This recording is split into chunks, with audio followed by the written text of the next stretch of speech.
Are you looking for a game where you have no fun, no flexibility, no choices? Then Honkai Battleship Rail is the perfect game for you. Or welcome to the first episode of my alt accounts, Battleship Only, the accounts where I only pull and play battleships. So, some of you may be wondering, what is a battleship? And to those people, I congratulate you because you are a pure innocent being untouched by Honkai Star Rail meta, and I wish I could return to that.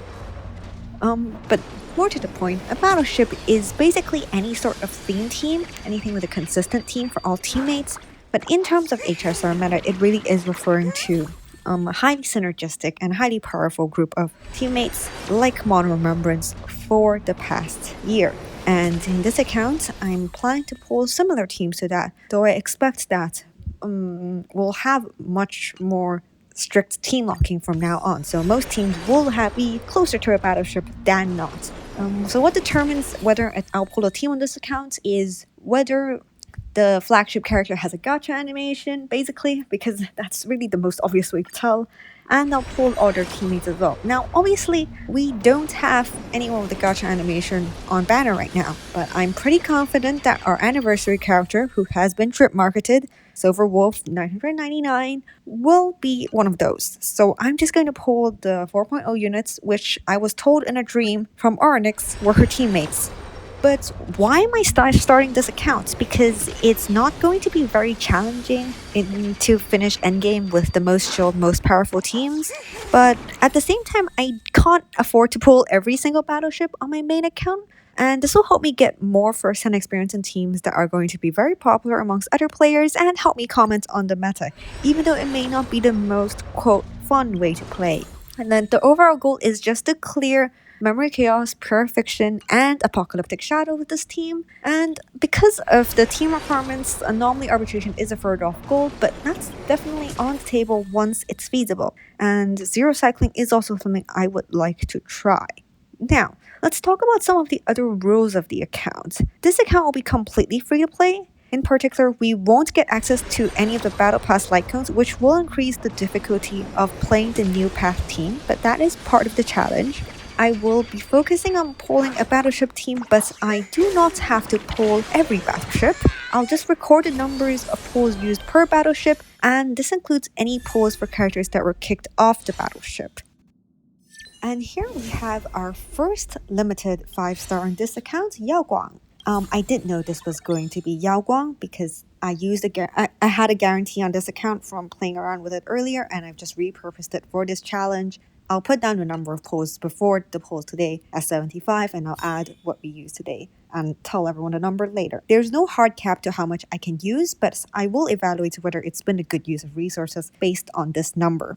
For now, I will use a non-battleship on one side of endgame until I get another one, although because I'll be using Archer, his team is actually called the Free Battleship with Sparkle and Danhong PT, and I do have all of those characters from maintaining this account since 3.4 on the side. I haven't been doing a lot of farming, so this account has no relics or anything.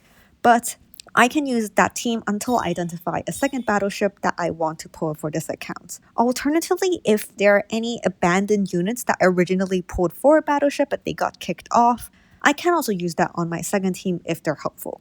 And my hope is that I'll be able to post update videos following each endgame refresh to debrief on at least one side of MOC and both sides of PF and AS. And if I can unlock AA, I will also review each night, so on and so forth. If I can attempt something with reason, like Zero Cycling, I will try it, but I won't try too hard. And in case it's considered as fun content, I will maybe do some story or combat events or something like that with this team. Let me know what you guys want to see.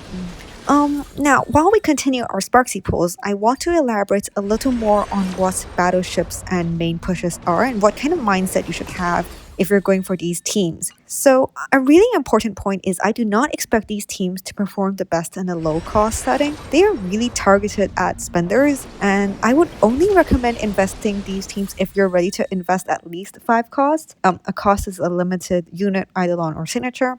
And yeah, ideally more. However, as I mentioned, because this account is free to play, I hope that will be an accurate demonstration of what a free to play player or someone who just uses the Express Pass can do if they focus on this style of playing, which may or may not be appropriate for everyone. I do not think it is right for everyone. I really, really don't. But it will be a team that's really popular, so I do want to experience it so I can comment better and help other people better in my main account or in community discussions. Now, even though I say that it's not right for everyone, I think there's actually a pretty good chance that a lot of teams will be strictly locked this year, so, there may not be escaping from it. And we should be getting Sparxie right about now. And that means we know how many pulls we've spent this session, which is including the 75 pulls from before, 235. So that is not a small amount. That is like 2 patches worth of saving. If you're completely free to play, maybe a little less if you have Express Supply Pass. So that's why I said, yeah, Elation is not going to be cheap. Yeah, because I haven't even pulled Silver Wolf yet. And I will give a little bit of an overview about the rest of the plan for this year. So, obviously, as I mentioned, the anniversary unit Silver Wolf will be on this battleship. And then afterwards, I really don't know exactly, but judging from previous years, there may be a main push unit in the summer, which last year was Final, the year before that was Firefly. So that's another main push team, but I'm not sure I'll pull that on this account. I might pull that on my main account. And there may be another Elation after sales, a unit after that, to upgrade the team and bring it in line with the later teams of the year. Hopefully that happens, and I'll see if I can pull that on this account as well. And there may or may not be a final Battleship or other teams, and we'll evaluate those as we see them. For now, this account's focused on Elation, and if you're following along, you can pull Elation or you can focus on another Battleship. So if you have any dreams from Oronyx telling you whether Silver Wolf is a good pull, I think that's really important, because from this account, I don't really care if Silver Wolf is meta, right?